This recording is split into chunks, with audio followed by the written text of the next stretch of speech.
Instant ఆవకాయ medium size మామిడికాయ తీసుకొని దాని తొక్క తీసేసేయాలి, గ్రేట్ చేయాలి. కొంచెం బరకగా ఉంటుంది కదా, అలాంటి తురుము చేసుకోవాలి. వెల్లుల్లి ఒక 4 తురుము చేసుకోవాలి. దీంట్లో ఆవపిండి 1 స్పూన్ వేస్తాము. అప్పటిదప్పుడు గ్రైండ్ చేసుకుంటాం కదా, అదైతే బాగుంటుంది. తర్వాత జీలకర్ర పొడి వేయించుకొని ఫ్రెష్ గా మిక్సీ చేసుకునేది అయితే చాలా టేస్టీగా ఉంటుంది. జీలకర్ర పొడి 1 స్పూన్ వేసుకోవాలి. మిరపకాయల పొడి 3 స్పూన్ వేసాను. తర్వాత మెంతి పొడి 1/4 స్పూను వేయించుకొని పౌడర్ చేసుకుంటాం కదా.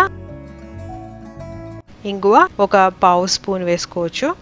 తర్వాత పసుపు ఒక చిటికెడు లేకపోతే 1/2 స్పూన్, ఆయిల్ పెద్ద స్పూన్లు 3 లేక 4 స్పూన్, ఉప్పు కారం ఎంత వేసామో దానికి సగం వేస్తే కరెక్ట్ గా టేస్ట్ వస్తుంది. సో ఇవన్నీ కూడా మంచిగా మిక్స్ చేసేసేయాలి. బాగా మిక్స్ అయిన తర్వాత రెడీ టు యూజ్ అనమాట. మన ఆవకాయ ఎలా ఉంటుందో అలాగే ఉంటుంది, కానీ వెంటనే తినేసేయచ్చు అనమాట. అన్నంలో తినొచ్చు, చపాతీతో తినొచ్చు, పరాటాతో తినొచ్చు, ఇడ్లీతో తినొచ్చు, దోశతో కూడా తినొచ్చు.